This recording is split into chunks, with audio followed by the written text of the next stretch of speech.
ஏசாயா 53:11. அவர் தமது ஆத்தும வருத்தத்தின் பலனை கண்டு திருப்தி ஆவார். ஆத்தும வருத்தத்தின் பலன் ஒன்று வருதான். அதாவது தன்னுடைய ஆவி, ஆத்துமா, சரீரத்தை இந்த பூமியில கொண்டு வந்து விதைக்கிறார். தான் கோதுமை மணியாக இந்த பூமியில வந்து விதைக்கப்படுகிறார். விதைக்கப்படும் பொழுது அவருக்குள்ள ஒரு விதமான வழி, சிலுவையில் அவருக்கு ஒரு விதமான வழி வருது. இந்த வழியை பார்க்கும் பொழுது எதை பார்த்து இதை திருப்தி அடைகிறார் அப்படின்னா, இந்த வழியை நான் கடந்து போகும் பொழுது எனக்குள்ளாக இருந்த அநேக ஜனங்கள் பெற்றெடுக்கப்படுகிறாங்க. மறுபிறப்பு அப்படிங்கிறது இந்த இயேசுனுடைய. அப்போ அவர் நம்மளை கருவாக கற்பத்தில் சுமந்தது போல இயேசு அன்னைக்கு என்னை சுமந்து வந்திருக்கிறார். ஆதாமுக்குள்ள நீங்க இருந்தீங்க, உங்களுக்குள்ள உங்க பிள்ளைங்க இருக்கிறாங்க. அப்படித்தான் இன்னைக்கு இருக்கிற உலகமெல்லாம். அப்போ ஒவ்வொருத்தரும் சுமந்தே இந்த பூமியில வந்திருக்கிறோம். அப்ப ஏற்கனவே இருக்கிற பிள்ளை, அப்ப திருமணம் ஆகிறதுக்கு முன்பாகவே என் பிள்ளை எனக்குள்ள இருக்கிறான். வேதம் சொல்லுது, ஆபிரகாம் லேவி, ஆபிரகாம் அறையில் இருந்து மெல்கிசேதேக்குக்கு தசமபாகத்தை கொடுத்தானாம். அப்ப ஆபிரகாம் தசமபாகம் கொடுக்கும்போது தசமபாகம் வாங்க வேண்டிய லேவி கோத்திரம் ஆபிரகாமுக்குள்ள இருந்தது. அப்ப ஆண்டவர் பாருங்க, ஆபிரகாமுக்குள்ள நம்ம வரைக்கும் பார்த்துட்டாரு.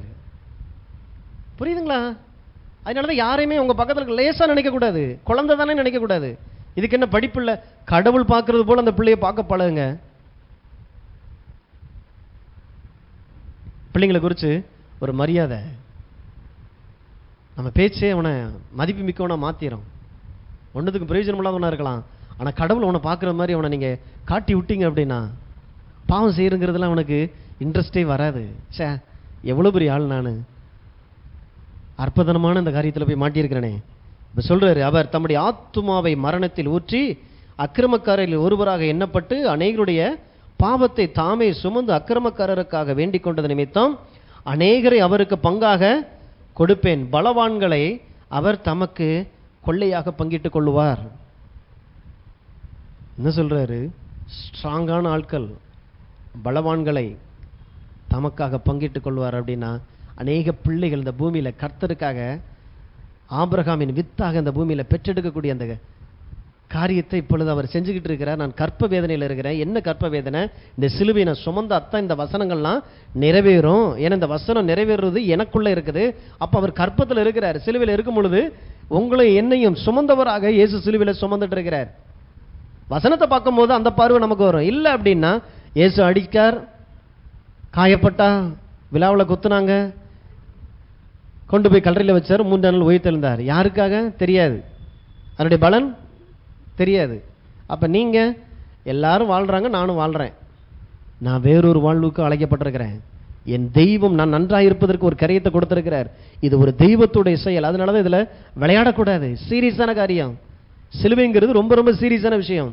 இந்த பூமியில நான் நன்றாக இருப்பதற்கும் நீடித்த ஆயுளோடு கூட இருப்பதற்கும் தேவன் எனக்கு ஏற்கனவே ஒரு வழியை ஆயத்தப்படுத்தி இருக்கிறார். அதை கண்டுபிடிச்சு அந்த பாதையில கடந்து போறது. பெரும்பாலும் ஒரு குழந்தையை பெற்றெடுக்கும் போது சொல்றாங்க, அந்த கற்பப்பை ஏறக்குள்ள ஒரு 10 கிலோ அப்படி எக்ஸ்ட்ரா அந்த கற்பப்பைக்குள்ள அந்த கற்பத்தை சுமக்கும் போது எக்ஸ்ட்ரா பார்த்தீங்கன்னா 10 கிலோ வரைக்கும் நிற்குமா. அப்பதான் அவங்க சொல்லுவாங்க, சாப்பிடும் பொழுது மிந்தி மாதிரி இருக்கக்கூடாது, மிந்தி நீ ஒரு ஆளு, இப்ப நீ 2 ஆளா இருக்கிற, எக்ஸ்ட்ரா சாப்பிடணும், எக்ஸ்ட்ரா சாப்பிடணும், எக்ஸ்ட்ரா சாப்பிடணும்னு சொல்றாங்க இல்லையா? இந்த அறிவு வந்துருச்சு அப்படின்னா நீங்கள் எக்ஸ்ட்ரா சாப்பிட ஆரம்பிப்பீங்க. எப்படி? நான் கிறிஸ்துவுக்குரியவன், இந்த பூமியில நான் தனியாள் இல்லை, நான் ஒரு சந்ததியை சுமந்துட்டு நிற்கிறேன். அந்த சந்ததி திருமணம் ஆகிறதுக்கு முன்பாகவே எனக்குள்ள என் பிள்ளை இருக்கிறான், என் பிள்ளைக்குள்ள என் பேர பிள்ளை இருக்கிறான், என் சந்ததியை நான் சுமந்துக்கிட்டு இருக்கிறேன். கண்ட இடத்துல போய் நான் நிற்கக்கூடாது, கண்ட இடத்துல போய் என் சரீரத்தை கொடுக்கக்கூடாது, தப்பான பாவ வாழ்க்கைக்குள்ள என்னை நான் கொண்டு போகக்கூடாது. கொண்டு போகும்போது என் தலைமுறையை நான் கொண்டு போய்கிட்டு இருக்கிறேன். அப்படித்தான் ஆதாம் இந்த தலைமுறையை கொண்டு வந்துட்டாரு. கிறிஸ்துவை இயேசுவை சொந்த இரட்சகராய் ஆண்டவராய் ஏற்றுக்கொள்ளும். இப்ப இது எதுவுமே எனக்கு புரியாட்டாலும் அதுதான் சத்தியம். அப்ப கற்பத்தை எப்படி இந்த தாய் சுமந்து இருக்கும் பொழுது எக்ஸ்ட்ரா அந்த மாதிரி உங்க ஆற்றல்கள் உள்ள இருக்குது. ஏற்கனவே இந்த பூமியை செழிப்பாய் மாற்ற, தரித்திரம் நிறைந்திருக்கிற ஒரு சூழ்நிலையை ஐஸ்வர்யமாய் மாற்ற, கண்ணீரும் கம்பளையுமா இருக்கிற ஒரு வீட்டுக்குள்ள சந்தோஷத்தை கொண்டு வரக்கூடிய ஆற்றல் ஏற்கனவே தேவனால் உங்களுக்குள்ளாக வைக்கப்பட்டிருக்கிறதுனால ஓவர் நிறைய சாப்பிடுங்கன்றார். என்னத்தை? தேவனுடைய வார்த்தை, தேவ பிரசன்னம், அவரை துதிக்கிற துதி, ஜெபம். இதை நான் செய்ய செய்ய செய்ய எனக்குள்ள இருந்து அவைகள் எல்லாமே வெளிப்பட ஆரம்பிக்கும். இல்லைன்னா விதையாவே இருக்கும். இந்த தரையில 100 வருஷம் ஒரு விதையை கொண்டு வந்து போட்டு பாருங்க, பத்திரமா 100 வருஷத்துக்கு இருக்கும். ஆனா அதே இதை மண்ணில் கொண்டு போய் போட்டு பாருங்க, ஒவ்வொரு நாளும் ஒரு விதமான வளர்ச்சி அதை காட்டிக்கிட்டே இருக்கும். அதனாலதான் நீங்கள் கிறிஸ்துவுக்குள்ளாக நாட்டப்படுறது அவசியம். ஆலய பிரகாரங்களிலே நாட்டப்பட்ட நீதியினுடைய ஜீவ விருட்சமாக ஆண்டவர் இன்னைக்கு நம்மளை வச்சிருக்கிறாரு. நாட்டப்பட்ட அப்படின்னா நீங்கள் விதையாக கொண்டு வந்து இங்க நாட்டப்பட்டிருக்கிறீங்க. கர்த்தர் ஒவ்வொரு நாளும் உங்களை ஒரு வளர்ச்சியை காண்பித்து கொண்டே இருக்கிறார். தெய்வத்தினுடைய சத்தம் கேட்க கேட்க உங்களுக்குள்ள இல்லை எனக்கு என்ன நடக்குன்னு தெரியல, ஆனால் சர்ச்சுக்கு போனால் நல்லா இருக்குது, ஃபீல் நல்லா இருக்குது, ஆனால் என்ன நடக்குதுன்னே தெரியல. அந்த என்ன நடக்குதுன்னு தெரியலங்கிறத தெரிஞ்சுக்கிறதுக்கு சில நாட்கள் ஆகுது. நல்லா இருக்குது, சமாதானமாக இருக்குது, நிம்மதியாக இருக்குது, என்னை சுற்றி எல்லாம் நல்லா நடந்தது போல இருக்குது. அப்போ இயேசு மாத்திரமல்ல, பவுல் சொல்றாரு பிலிப்பியர் 1ஆம் அதிகாரம் 23-22 ஆகிலும் சரீரத்தில் பிழைத்திருக்கிறதுனாலே என் கிரியைக்கு பலனுண்டாயிருப்பதால் நான் தெரிந்து கொள்ள வேண்டியது என்னதென்று அறியேன். ஏனெனில் இவ்விரண்டினாலும் நான் நெருக்கப்படுகிறேன். தேகத்தை விட்டு பிரிந்து கிறிஸ்துவுடனே இருக்க எனக்கு ஆசையுண்டு, அது அதிக நன்மையாக இருக்கும். அப்படி இருந்து நான் சரீரத்தில் தரித்திருப்பது உங்களுக்கு அதிக அவசியம். இங்கே பவுலும் சொல்றாரு பாருங்க, நான் இந்த பூமியில் சரீரத்தில் இருக்கிறேன் அப்படின்னா நான் இங்கே பூமியில் நான் விதைக்கப்பட்டிருக்கிறேன். எனக்குள்ள அநேக ஆற்றல்கள் இருக்குது. நான் இங்கே இருந்தேன் அப்படின்னா அந்த ஆற்றல்கள் இன்னும் உங்களுக்கு பிரயோஜனமாக இருக்கும். அந்த ஆற்றல் நான் வெளிப்படுத்துறதுக்கு எனக்கு வாய்ப்பாக இருக்கும். எப்போ? இந்த பூமியில் இருக்கிற வரைக்கும். அதுக்கு தான் இருக்கணும். இயேசுவை ஏற்றுக்கொண்டு ஞானசானம் எடுத்து கரை ஏறணும்னு அப்படி வானத்தை அண்ணாந்த பார்க்கக்கூடாது. ஏதாவது நமக்காக ஏதாவது ஒரு வண்டி கிண்டி அனுப்புவார், நம்மளும் பரலோகத்துக்கு போயிடலாம். பரலோகத்துக்கு போகிறதுக்காக ஆண்டவர் இவ்வளோ ஆற்றலை வச்சு அனுப்பியிருக்கிறாரு. விதையை எதுக்காக அவர் விதைன்னு இருக்குன்னா அது அதனுடைய வேலை என்னதான்? அது விதைக்கப்பட்டு அதுக்குள்ளே இருக்கிற ஜீவன் வெளிப்படணும். அப்போ இன்னைக்கு தேவன் உங்களை பூமியில் வச்சிருக்கிறார் அப்படின்னா பூமிக்கு ஆசீர்வாதமாக இருங்க. ஏதோ ஒரு காரியத்துக்கு ஆண்டவர் உங்களை அந்த பூமியில் உண்டாக்கி இருக்கிறார், ஆசீர்வாதமாக இருக்கிற பூமிக்கே. அதை நீங்கள் மட்டும்தான் செய்ய முடியும், வேற யாராலையும் அந்த காரியத்தை செய்ய முடியாது. அவ்வளோ விசேஷமானவர்களுங்க. பவுல் சொல்றாரு, எனக்கு பரலோகத்துக்கு போக ஆசை, ஆனால் இப்போயே நான் போயிட்டேன் அப்படின்னா என்னுடைய முழு ஆற்றலும் இங்கே வெளிப்படுத்த முடியாது. என்னுடைய முழு ஆற்றலும் நான் வெளிப்படுத்தணும். ஆகையினால் இங்கே இருக்க எனக்கு ஆசையாக இருக்கு. சுவிசேஷத்தினால் இந்த உலகத்தையே நிரப்பணும், இந்த உலகத்தை பாதிப்புக்குள்ளாக்கணும், நல்ல விளைவுகள் அதன் மூலமாய் உண்டாகும், அந்த உலகம் மறுரூபப்படணும் இந்த சுவிசேஷத்தினால. தேவன் என்னை அதற்காகவே தெரிந்து கொண்டார். கல்லறைக்கு போக விரும்பல, தெளிவா சொல்றார். கல்லறையை நான் ஐஸ்வர்யமாக்க விரும்பல. இதே பவுல் 2 தீமோத்தேயு 4ஆம் அதிகாரம் 5ஆம் வசனம், நீயோ எல்லாவற்றிலும் மனத்தெளிவுள்ளவனாயிரு, தீங்கு அனுபவி, சுவிசேஷகனுடைய வேலையை செய், உன் ஊழியத்தை நிறைவேற்று. ஏனென்றால் நான் இப்பொழுதே பானபலியாக வார்க்கப்பட்டு போகிறேன், நான் தேகத்தை விட்டு பிரியும் காலம் வந்தது. நல்ல போராட்டத்தை போராடினேன், ஓட்டத்தை முடித்தேன், விசுவாசத்தை காத்துக்கொண்டேன். இது முதல் நீதியின் கிரீடம் எனக்காக வைக்கப்பட்டிருக்கிறது. நீதியுள்ள நியாயாதிபதியாகிய கர்த்தர் அந்நாளிலே அதை எனக்கு தந்தருள்வார். எனக்கு மாத்திரமல்ல, அவர் பிரசன்னமாகுதலை விரும்பும் யாவருக்கும் அதை தந்தருள்வார். அங்கே இருக்கணும்னு ஆசைப்பட்டவர் இங்கே சொல்றாரு, பானபலியாக வார்க்கப்பட்டு போகிறேன். அதாவது என்னுடைய வேலை எல்லாமே முடிந்தது, என் ஆற்றல் எல்லாம் வெளிப்பட்டது. அப்ப இந்த பூமியில என்னைக்கு நீங்க வந்த வேலை முடியுதோ அன்னைக்கு நீங்க எக்ஸ்பைரி ஆயிரீங்க, முடிஞ்சிச்சு, போயிட வேண்டியதான். அதுக்கு மேல இங்க இருக்கணும்னு அவசியம் இல்லை. ஆனா அதுக்குள்ள பாத்தீங்கன்னா நான் போனா நல்லா இருக்கும், செத்துட்டா நல்லா இருக்கும், நான் போனா தான் உனக்கு என்னைய பத்தி தெரியும், நான் இருக்கிற வரைக்கும் என் அருமை தெரியாது, ஒரு நாள் நான் இல்லாம இருக்கும் பொழுதுதான் உனக்கு என் அருமை தெரியும். சாவை குறிச்சு இப்படிலாம் பேசுறது. ஆண்டரிச்சுறாரு, நீங்க என்ன புலம்புனாலும் உங்களுக்குள்ள இருக்கிற அந்த கடைசி ஆற்றல் வரைக்கும் அந்த பூமியில வெளியில வராம அவனை விட போறதில்லை. அதனாலதான் நீங்க விசுவாசிக்கிறவனுக்கு எல்லாம் கூடும், அவனவன் வாயின் பலனால் அவனவன் திருப்தி அடைவான் எல்லாம் சொன்னாலும் நம்ம இன்னும் உயிரோடு இருக்கிறோம் இல்ல? கிருபையா ஆண்டவர் நம்மளை வச்சிருக்கிறாரு. இந்த பூமிக்கு ஆண்டவருக்கு நீங்க வேணுங்க. இந்த பூமி உப்பு, நீங்க பூமிக்கு நீங்க தான் உப்பு அப்படின்னா மற்றவர்கள் எல்லாரும் டேஸ்டா இருக்கணும்னா தேவனுடைய பிள்ளை இந்த பூமியில இருக்கணும். ஆனா நீங்க தேவ பிள்ளை எப்படி பார்க்குது? இந்த பூமி வாழ தகுதி இல்லாத, என்னை சுற்றி எல்லாம் பாவிகள் கூட்டமா இருக்குது, என் பரிசுத்தத்தை காத்துக்கிறதே பெரிய பாடா இருக்குது. கிளம்பிட்டா நல்லா இருக்கும், கிளம்பிட்டா நல்லா இருக்கணும். ஆனா அவ நீ இருந்தா தாண்டா அந்த பூமி நல்லா இருக்கும். அதனால நீ வந்துடாத, நான் வர்றேன். இருக்கும் போது ஆசைப்படுங்க. பான வழியாக வார்க்கப்பட்டு போகிறேன் பவுல் சொல்றாருனா, இப்போ நான் போறேன், ஏன்னா நான் இப்ப எம்டி ஆயிட்டேன். எப்படி ஒரு பாத்திரத்தில் தண்ணி இருக்கு, ஊற்றியாச்சு, ஃபில் பண்ணி பரலோகத்திலேருந்து அனுப்பப்பட்ட அந்த பாத்திரத்தினுடைய தண்ணி பூமியில் ஊற்றப்பட்டதுக்கு அப்புறம், அந்த கடைசி சொட்டு ஊற்றப்பட்டதுக்கு அப்புறம் அது இப்போ எம்டி பாத்திரம், இனிமே இங்கே இருக்க வேண்டிய அவசியம் இல்லை, எல்லாம் முடிந்தது என்று சொல்லி தன் ஆவியை விட்டார். வந்த வேலை முடிஞ்சிருச்சுன்னா தானா போயிடும்,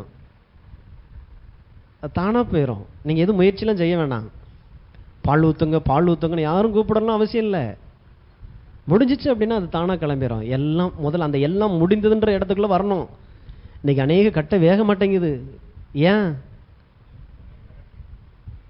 வந்த வேலை முடியல. ஆனா என்ன வேலைன்னு அந்த கட்டைக்கும் தெரியல. அதுக்குத்தான் இந்த இயேசு அறிந்து கொள்றது அவசியம். சுவிசேஷம் ஏன் அவசியம் தெரியுதா? பிறப்புல இருந்து சாகிற வரைக்கும் இந்த இயேசு அவசியம் ஒவ்வொரு மனிதனுக்கும்.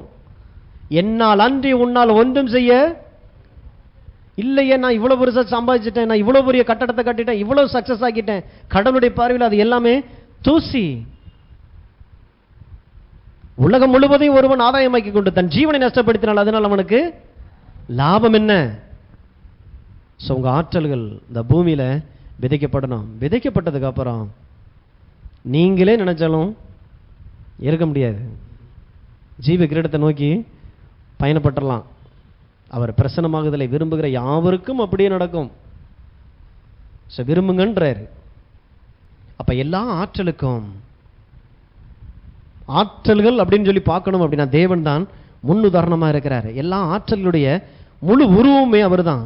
அதனாலதான் தேவனுக்கு பேரு ஆம்னி பொட்டன்ட். ஆம்னி அப்படின்னா எப்பொழுதும், பொட்டன்ட் அப்படின்னா வல்லமை, எப்பொழுதும் வல்லமை உடையவராக இருக்கிறார்.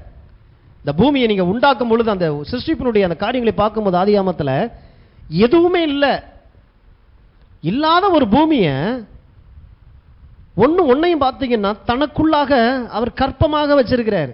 ஃபர்ஸ்ட் பூமினா இப்படி இருக்கணும், அதுக்குள்ள சூரியன் சந்திரன் நட்சத்திரங்கள் இப்படி இருக்கணும், சமுத்திரம் இப்படி இருக்கணும், அதுல மீன் இனங்கள்லாம் இப்படி இருக்கணும், பறவைகள் விலங்குகள் காடுகள் இப்படி இருக்கணும், மனுஷன் இப்படி இருக்கணும்னு சொல்லி தேவன் முதல்ல இங்க உள்ள உண்டாக்குறார். ஆற்றல்கள் அவருக்குள்ள இருக்குது. அதனாலதான் பாத்தீங்கன்னா உள்ள ஆற்றலை கற்பமா வச்சிருக்கிறாரு.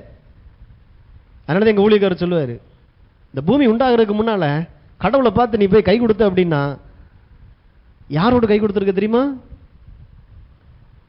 மரம், செடி, கொடி, சமுத்திரம், நீர்நிலைகளில் இருக்கக்கூடிய எல்லா ஜீவராசிகள், விலங்குகள், இன்னைக்கு நீங்க பார்க்கக்கூடிய அத்தனை உலகத்தோடு கூட நீ கை கொடுக்கிற. ஆனா கை கொடுத்தது கடவுள்கிட்ட மட்டும் தான் நீ கை கொடுத்துருக்கிற. ஆனா அவர் கற்பத்தை உடையவராக இருந்தார். எப்படி இவ்வளவு ஆசைகள், விருப்பங்கள், ஆற்றல்களா உள்ள வச்சிருந்தார், சிந்தனையா. அப்ப அந்த விருப்பங்கள்லாம் எப்படி வெளிப்பட்டது? வெளிச்சம் உண்டாக கடவுள் சொன்ன உடனே எப்படி ஒரு கற்பத்திலிருந்து அப்படி புஷ் பண்ண உடனே பார்த்தீங்கன்னா அந்த குழந்தை இப்படி வெளியில வருதோ அந்த மாதிரி பேசுறதுங்கிறது புஷ் பண்றதுங்க. இருதயத்தின் நிறைவு வரும் பொழுது புஷ் பண்ணப்படுது. உங்க இருதயம் தேவனுடைய வார்த்தையினால் நிரப்பி நிரப்பி இருக்கும் பொழுது நிரம்பி வழிகிற இந்த இடத்துக்கு பேரு புஷ் பண்றது. அப்படி புஷ் பண்ணி நீங்க பேசுறீங்களா ஒரு சத்தம், என் பாத்திரம் நிரம்பி வழியும்ன்றதை சும்மா எழுதுறதுல வாசிக்கிறது இல்ல, அது டெபாசிட் பண்றது. டெபாசிட் பண்ணி பண்ணி பண்ணி உங்கள் பாத்திரம் நிரம்புறது போல இருதயம் நிரம்பி அந்த வார்த்தை வரும் பொழுது அந்த இடத்துல தான் அற்புதம் நடக்குது. அப்ப ஆண்டவர் இந்த சிருஷ்டிப்பை உண்டு பண்ண விதத்தை பார்க்கும்போது ஒன்னையும் அவர் பெற்று எடுக்கிறாரு. மரம், செடி, கொடிகள் உண்டாக கடவுது, சூரியன் சந்திரன் உண்டாக கடவுது, சமுத்திரம் உண்டாக கடவுது, சமுத்திரத்தில் மீன் மச்சங்கள் உண்டாக கடவுது. கடைசியில் பார்த்தீங்கன்னா என்னுடைய சாயலின்படி என்னுடைய ரூபத்தின்படி மனிதன் உண்டாக்க எல்லாத்தையும் உண்டாதுக்கு அப்புறம் இந்த கற்பம் அந்த குழந்தை பெற்றதுக்கு அப்புறம் அந்த தாய் ஒன்று பெருமிச்சு விடுவா பார்த்தீங்களா? அப்பாட ஏழாம் நாளிலே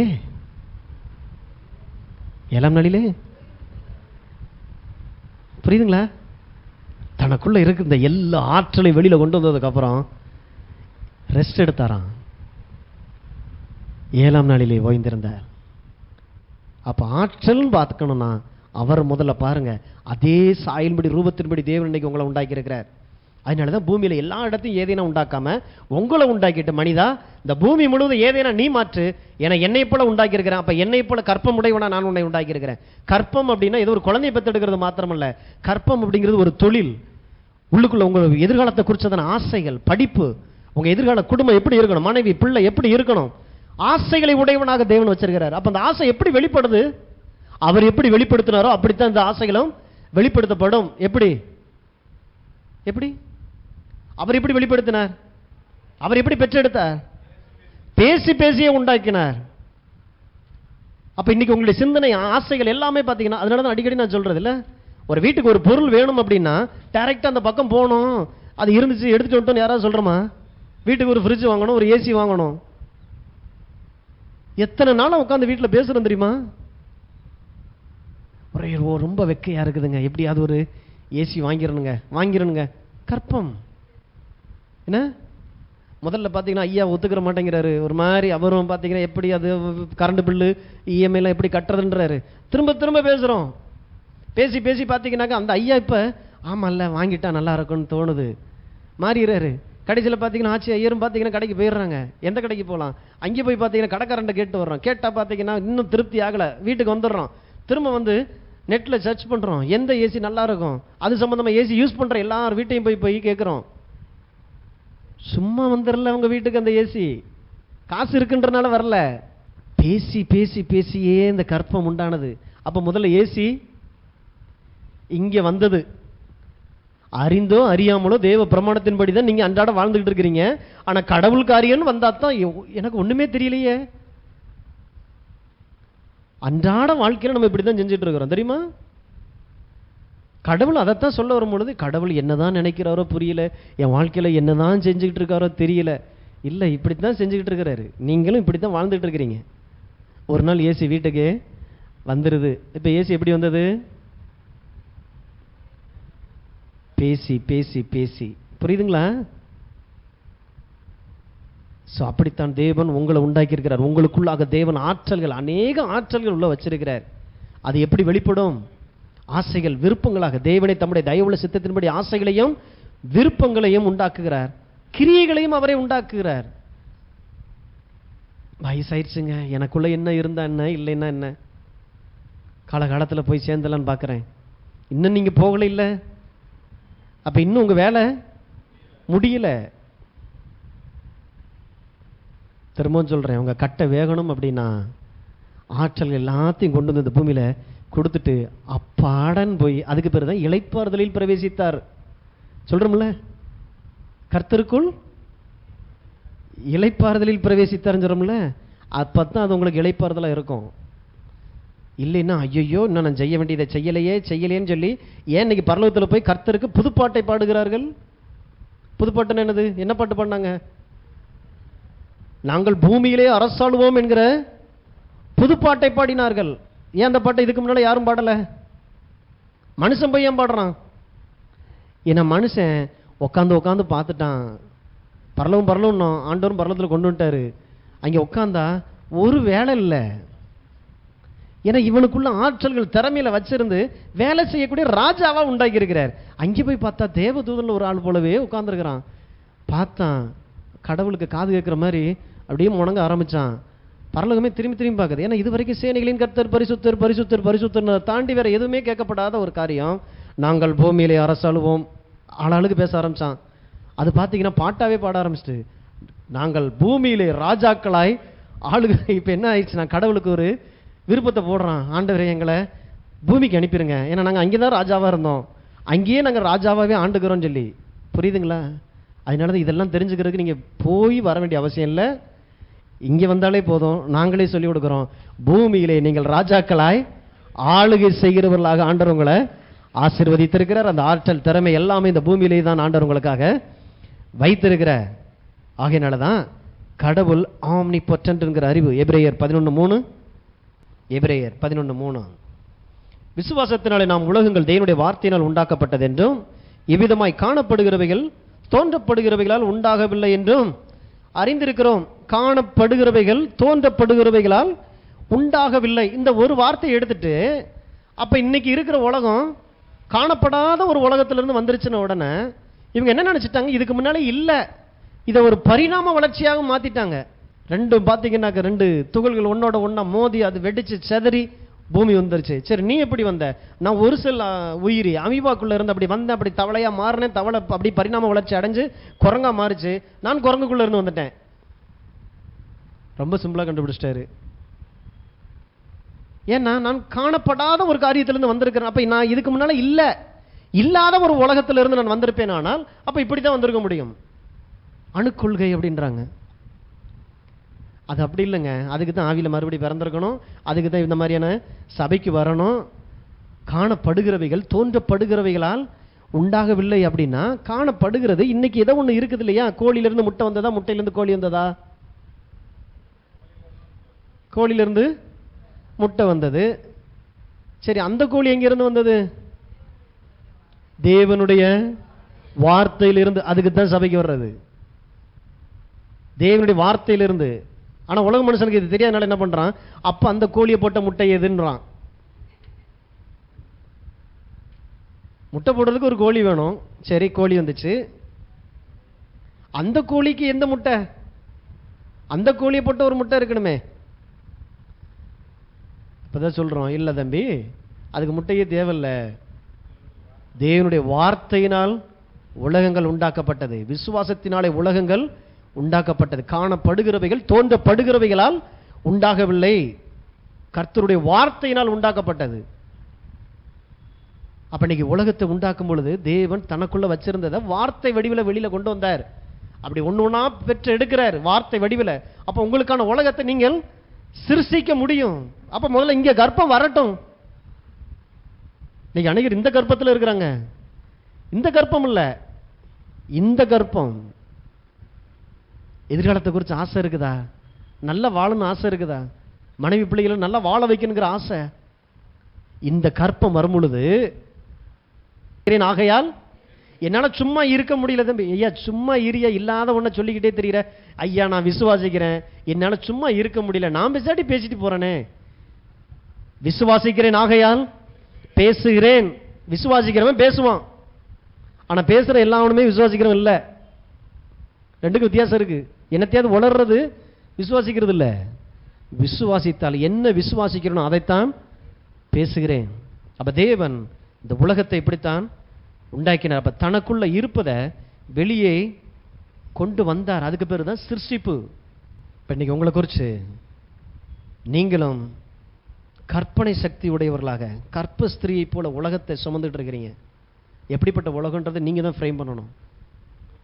என் பிள்ளைங்க எப்படி இருக்க போறாங்க, என் மருமக்கமர்கள் எப்படி இருப்பாங்க, என் பேர பிள்ளைங்க எப்படி இருப்பாங்க, என் கடைசி நாள் எப்படி இருக்கும்? இல்லைங்க, ஒண்ணுமே இல்லை. எதை வச்சு நான் அப்படி ஃப்ரேம் பண்றது? கடவுளுடைய வார்த்தைக்குள்ள போங்க. நரைமயிர் வரையிலும் நான் உன்னை தாங்குவேன், நான் உன்னை சுமப்பேன், நான் உன்னை ஏந்துவேன், நான் உன்னை தப்புவிப்பேன் அவர் சொல்லி இருக்கிறார். முதிர் வயதில் நான் கனிதந்து பசுமையும் புஷ்டியுமாய் இருப்பேன் அவர் சொல்லி இருக்கிறார். என் வயதான காலம் எப்படித்தான் இருக்கும்? பிள்ளையை வளர்க்கும் போதே அம்மாவுக்கு கஞ்சி ஊத்திவேன், அப்பாவுக்கு கஞ்சி ஊத்திவேன்னு வளர்க்கக்கூடாது. இங்க வா, சாகுற வரைக்கும் நான் யானை மாதிரி இருந்தாலும் 1000 பொன், செத்தாலும் 1000 பொன். உன்னை நம்பி நான் வரப்போறதில்லை. ஏன்னா நான் ஆராதிக்கிற தேவன் பெரியவராக இருக்கிறார். என்னை வயதான கடைசி மூச்சு வரைக்கும் என்னை கைவிடாத தேவனை நான் ஆராதித்து கொண்டிருக்கிறேன். எனக்கு ஏதோ ஒன்று செய்யணும்னு சொல்லிட்டு நீக்கெல்லாம் நினைச்சு ரொம்பலாம் கஷ்டப்படுறாத. நீ உன் பொண்டாட்டி பிள்ளைகளோட வர்றீங்களா? போகும்போது இருந்தா என்னால் முடிஞ்ச தர்றேன், போய் சந்தோஷமா இருப்போ. எப்போ பார்க்க வந்தாலும் நான் தர்றேன். உன்கிட்ட இருந்து வாங்கக்கூடிய வாழ்க்கைக்கு நான் அழைக்கப்படலை. அதுக்கு தாங்க இயேசு ஏதோ ஒரு முதிர் எழுத்து தேடுறது இல்லை. இயேசுவை சொந்த ரட்சகராக ஏற்றுக்கொண்ட எவ்வளவு லாபம் தெரியுதா? ஆற்றல்கள் வெளிப்படணும் பாருங்க. அப்ப இன்னைக்கு தேவன் இன்னும் அநேக காரியங்களை பெற்றெடுக்க அவரிடத்தில் ஏராளம் இருக்கிறது. அப்ப அவருடைய ஆற்றல் இன்னும் பெருகிக் கொண்டே இருக்கிறது. நாமளும் தேவனை போல ஆற்றல் உடையவர்களாய் இருக்கிறோம். ஒரு காரியத்தை செஞ்சு முடிச்சதுக்கு அப்புறம் கொஞ்சம் நாள் பழசா போகுது இல்ல? வீட்டுக்குள்ள அந்த ஏசியோ அந்த ஃப்ரிட்ஜோ வந்ததுக்கு அப்புறம் ஒரு சந்தோஷம் இருக்கும் பாருங்க. தடவி தடவி பார்த்தீங்கன்னா தொடச்சு வைக்கிறோம். ஃப்ரிட்ஜ் பழசா போறதுக்குள்ள அதை குறித்து தானே ஆசை, அந்த சந்தோஷம் பழசா போகுது. ஏன் அடுத்ததை தேட ஆரம்பிக்கிறோம். ஏன்னா நம்மள ஆண்டவர் அப்படித்தான் உண்டாக்கி இருக்கிறாரு. ஒரு காரியத்தை செஞ்சுட்டு அதுலயே உட்கார்ந்துட்டு இருக்குல்ல, அதனாலதான் மனுஷன் மாறிக்கிட்டே இருக்கிறான்னு பாருங்க. ஆதிவாசியாய் பழங்குடியினா இருந்த இன்னைக்கு எவ்வளோ மாடர்னா இன்னைக்கு மாறிக்கிட்டு இருக்கான், இன்னும் திருப்தி அடையல. அடுத்து என்ன ஓடுறான்ல. தேவன் உள்ள வச்சிருக்கிற அந்த ஆற்றல் அவனை தூண்டுது, இருக்கிற இடத்துல அவனை இருக்க விடலை. யோவான் 15:7, நீங்கள் என்னிலும் என் வார்த்தைகள் உங்களிலும் நிலைத்திருந்தால் நீங்கள் கேட்டுக்கொள்வது எதுவோ அது உங்களுக்கு செய்யப்படும். ஒருத்தர் சொல்றாரு, கேளுங்கள், நீங்கள் கேட்கிற காரியம் இல்லாவிட்டாலும் அவர் சிருஷ்டித்து தருவார். அப்படின்னு என்ன அர்த்தம்? சிருஷ்டிக்கிறார் அப்படின்னா அவர்கிட்ட இல்லைன்றது இல்லை, ஏற்கனவே அவருக்குள்ள இருக்கிறத பேசி தருவார். அதுக்கு தான் வார்த்தையை அனுப்பி சுகத்தை. அப்ப அந்த சுகம் எங்க இருந்தது? சுகம் எங்க இருந்தது? வார்த்தை எங்க இருந்தது? அப்ப அவருக்குள்ள என்ன இருந்தது? அவருக்குள்ள என்ன இருந்தது? சுகம் இருந்தது. யாருக்கான சுகம்? புரியுதுங்களா? அப்ப உங்களுக்கான சுகம் அவரிடத்துல இருக்கு. எந்த வடிவத்தில் தர்றாரு? வார்த்தை வடிவில் தர்றாரு. அந்த வார்த்தை வந்த உடனே இப்ப நீங்க என்ன செய்யணும்? அதை அவருடைய வார்த்தைக்கு சத்தம் கொடுக்கும் பொழுது உங்களுக்காக அந்த சுகம் சிருஷ்டிக்கப்படுகிறது. டாக்டரை கைவிட்ட நிலையில கூட மனிதர்கள் இன்னைக்கு எழுந்து ஓடுறாங்க. எப்படி? இது ஒரு பிரமாணமாக வேலை செய்யுது. யாருக்கு? எல்லாருக்கும், தேவையோடு கூட இருக்கிற அத்தனை பேருக்கும். பணம் இப்படித்தான் உண்டாக்கப்படுகிறது. தேவனிடத்தில் போனீங்க அப்படின்னா ஐஸ்வர்யத்தை சம்பாதிப்பதற்கான ஞானத்தையும் பலனையும் அவரே உனக்கு தருகிறார் அப்படிங்கிற வார்த்தை புறப்பட்டு வருது. அது வரைக்கும் வேலை தெரியாதவன், ஆற்றலை ஒரு வேலை சரியா செய்ய தெரியாதவனுக்குள்ளாக அந்த வேலையை சரியா செய்யணுன்ற ஆசை வருது, சரியா பார்க்கக்கூடிய அந்த பார்வை வருது. வேலை செய்யணும், சும்மா இருக்கக்கூடாது, 24 மணி நேரமும் சரியா இயங்கிக்கிட்டே இருக்கணும், பிஸியா இருக்கிறத ஆசையா பார்க்குறான். அது வரைக்கும் சோம்பேறியா இருந்த ஒரு மனுஷன் வார்த்தை வந்த உடனே அவனையே சிருஷ்டித்துருது. இப்போ பார்த்தீங்கன்னா ஓடுறான், உழைக்கிறான், பார்த்தீங்கன்னா பணம் சம்பாதிக்கிறான், இடத்த வாங்குறான், வீட்டை கட்டுறான், சமுதாயத்தில் மதிப்புமிக்க ஒரு மனுஷனா மாற ஆரம்பிக்கிறான். இதுதான் கிறிஸ்துவுக்குண்டான புது சிருஷ்டி. இந்த சிருஷ்டியை எப்படி இயங்கும்னா கர்த்தருடைய வார்த்தை. அப்ப வார்த்தைங்கிறது அவருடைய ஆசை. சுகன்றது நான் சுகமாக இருக்கிறதை கர்த்தர் விரும்புகிறார். அப்ப அது ஆசையா இருக்கிறது, கற்பத்தில் இருக்கிறது. நான் போய் ஜெபிக்கும் போது எனக்கான பிறப்பாக, எனக்கான சிருஷ்டிப்பாக அவரிடத்திலிருந்து வர ஆரம்பிக்கிறது. இல்லை, என்கிட்ட இல்லாததை கூட தேவன் உண்டாக்கி தருவார். அப்படின்னா அவர் கற்பத்தில் இருக்கிறார். நான் போன உடனே அதை நான் குழந்தை வடிவத்தில் அந்த அற்புதத்தை நான் பெற்றுக்கொள்கிறேன். ஆகையினால தான் ஜெபம் பண்ணுங்க. ஜெபம்ங்கிறது உங்கள் ஆற்றல் வெளிப்படுகிற நேரம். வேதத்தை வாசிக்கிறீங்க, கடவுளோடு கூட இணைகிறீங்கன்னா உங்களுக்குள்ளாக தேவன் வைத்து அனுப்பின அந்த ஆற்றல்களை வெளிப்படுத்துறதுக்கான ஒரு நேரமாக ஆண்டவர் அதை பார்க்கிறார். ஆகையினால தான் ஜெபம் அப்படின்னா கேட்டு பெற்றுக்கொள்றது. கேட்டுக்கிட்டே இருக்கிறதுக்கு பேர் ஜெபம் இல்லை, கேட்டு பெற்றுக்கொள்றது. அதுக்கு தான் ஜெபம்ன்ற அர்த்தம் கிரேக்கத்தில், ஆஸ்கிங் அண்ட் ரிசீவிங். அதோடைய அர்த்தமே பெற்றுக்கொள்ளும் பொழுது அந்த ஜெபம் நிறைவடைகிறது. அப்போ ஜெபிக்கும் போது உங்கள் வாழ்க்கையை நீங்கள் சிருஷ்டிக்கிறீங்க. இஷ்டத்துக்கு அங்கே போய் பேசாதீங்க. சிருஷ்டிப்பு நடக்கிற இடம். அழுகிறேன், கெஞ்சுறேன், மன்றாடுன்றது இல்லை. அப்போ சிருஷ்டிப்புக்கான ஏற்கனவே எடுத்து வைத்த வார்த்தைகளை கொண்டு போய், அதனால தான் வேதத்தை கேளாதபடி ஜெபிக்கிற ஜெபம் கர்த்தருடைய பார்வையிலே அருவருப்பா இருக்கிறது. ஏன்? தனக்கான உலகத்தை சிருஷ்டிக்கிறதுக்கு எனக்கு ஆசையே இல்லை, அதுக்கான விதையே இல்லை. மலட்டு இருதயத்தோடு கூட வந்து ஜெப அறையில உட்காராதீங்கன்றாரு. ஏன்னா அந்த இருதயத்திலிருந்து எந்த பலனும் வராது. உங்க இருதயத்தினுடைய மலட்டுத்தன்மை இயேசுவின் நாமத்தில் மறைந்து போவதாக. தெய்வ சமூகத்தில் போய் சரியான தரமான வார்த்தைகளை எடுத்து வந்து உட்காந்து பேசணும் பாருங்க. அப்போ உங்க வாழ்க்கையினுடைய எல்லா காரியங்களையும் சிருஷ்டிக்கிறீங்க. ஆற்றல் வெளிப்படுகிற ஒரு வழி, அதுக்கு பேர் தான் ஜெபம். ஆகையினால நம்ம அநேக காரியங்களில் நாம் இப்பொழுதும் கற்பமாக இருப்பது அவசியம். கர்த்தரே அதை சொல்றாரு, ஆசைப்படுன்றார். ஆசை எல்லாத்தையும் மிக்க ஆணிவேர். அந்த ஆசை இல்லை, நான் சொன்னது பரிசுத்தமானது. நீதிமனுடைய விருப்பம் அவனுக்கு கொடுக்கப்படும். ஸோ இது ஒரு இன்ட்ரடக்ஷன் தான். இந்த வர்ற நாட்களில் எப்படி இந்த ஆற்றல் வெளிப்படுது, எப்படி உங்களுக்குள்ள ஆற்றல், ஏற்கனவே தேவன் வைத்த ஆற்றல் எது எது, எப்படி இனங்கண்டதெல்லாம் வெளியில் கொண்டு வருது அப்படிங்கிறத வர்ற நாட்களை பார்க்கலாம். பிரயோஜனமாக இருக்குதா கேட்ட வார்த்தை? அநேக காரியங்கள் கடவுள் நமக்காக மறைத்து வைக்கிறத பரிசுத்த ஆவியானவர் அப்படியே ஒளிச்சு வச்சு கொடுக்கறது போல மறைச்சு வச்சதை நம்ம கொண்டு வந்து கொடுத்துட்டு இருக்கிறார். கர்த்தர் நல்லவராக இருக்கிறார். அதனால தான் மிஸ் பண்ணாமல் வாங்க, ஜெபத்தோடு கூட வாங்க. நிச்சயமா ஆண்டவர் உங்களுக்குள்ளாக அடைப்பட்டு இருக்கிற இன்னும் வெளிப்படாத வெற்றிகள், இன்னும் வெளிப்படாத ஐஸ்வர்யம், வெளிப்படாத திறமைகளை தேவன் உங்களுக்குள்ளாக இருந்து வெளிப்பட வல்லவராயிருக்கிறார். Thank you Holy Spirit. Hallelujah. Thank you Holy Spirit. ஜெயிப்போம். தகப்பனே, நன்றியோடு கூட துதிக்கிறோம். ராஜாவே, எங்கள் செவிகள் கேட்க ஆண்டவரே நீர் பேசின அந்த வார்த்தைகளுக்காக நன்றி. கேட்ட காதுகள் பாக்கியம் உள்ளதா இருக்கிறதே. இந்த கால வேளையிலே ஆண்டவரே, எங்களுக்குள்ளாக ஏற்கனவே உம்மாலை வைத்து அனுப்பப்பட்டிருக்கிற விதை வடிவில் இருக்கிற அந்த ஆற்றல்களுக்காய் ஸ்தோத்திரிக்கிறோம். தகப்பனே, ஏற்ற காலத்தில் அதை வெளிப்பட பண்ணும்படியாய் ஆண்டவரே உம்மை ஆண்டவரே எங்களுக்கு வெளிப்படுத்தி உம்முடைய பிரசன்னத்தை நீர் எங்களுக்கு ஆண்டவரை தந்திரியதற்காய் ஸ்தோத்திரம். ராஜாவே, இந்த வார்த்தைகள் எங்கள் வாழ்வாய் மாறட்டும். எங்கள் வாழ்நாள் முழுவதும் நாங்கள் சந்தோஷத்தோடு மகிழ்ச்சியோடு கூட இருப்பதற்கு வேண்டிய எல்லாவற்றையும் நீர் ஏற்கனவே தந்திருக்கிறீரே. அதை இனங்காணத்தக்கதா எங்கள் கண்கள் திறக்கப்படட்டும். ஆவின் கண்கள் பிரகாசப்படும்படியாக நாங்கள் ஜெபிக்கிறோம். இந்த தேசத்திற்கு நாங்கள் ஆசீர்வாதமாக இருக்கும்படியாகவே நீர் எங்களை அனுப்பியிருக்கிறீரே. எங்களுக்காக அடைப்பட்டிருக்கிற எல்லா அடைப்புகள் எல்லாம் ஆண்டவரே உம்முடைய தெய்வ பரிசுத்த ஆவியானுடைய சத்தியத்தை அறிகிற அறிவினால் விடுதலை உண்டாகட்டும் இயேசுவின் நாமத்தினாலே. இந்த உலகத்திற்கு கனி கொடுக்க விடாதபடி எங்களை தடுக்கிறதான எல்லா தவறான பழக்க வழக்கங்கள், பாவ எண்ணங்கள், சிந்தனைகள் இயேசுவின் இரத்தத்தினாலே கழுவப்படட்டும். தகப்பனை நீர் விரும்புகிற அந்த வாழ்க்கையை நாங்கள் விரும்ப, அந்த வாழ்க்கையை நாங்கள் வாழ எங்களை நாங்கள் அர்ப்பணிக்கிறோம். அப்படியே ஆண்டவர், இந்த நாளிலே இந்த சத்தத்தை கேட்கிற அத்தனை பேருடைய வாழ்க்கையில் இந்த நன்மை உண்டாகிறதே, அதற்காய் நன்றி. ஆசீர்வதிக்கிறேன். துதிகன மகிமை எல்லாவற்றையும் உமக்கே தருகிறோம் இயேசுவின் நாமத்தில் பிதாவே, ஆமென்.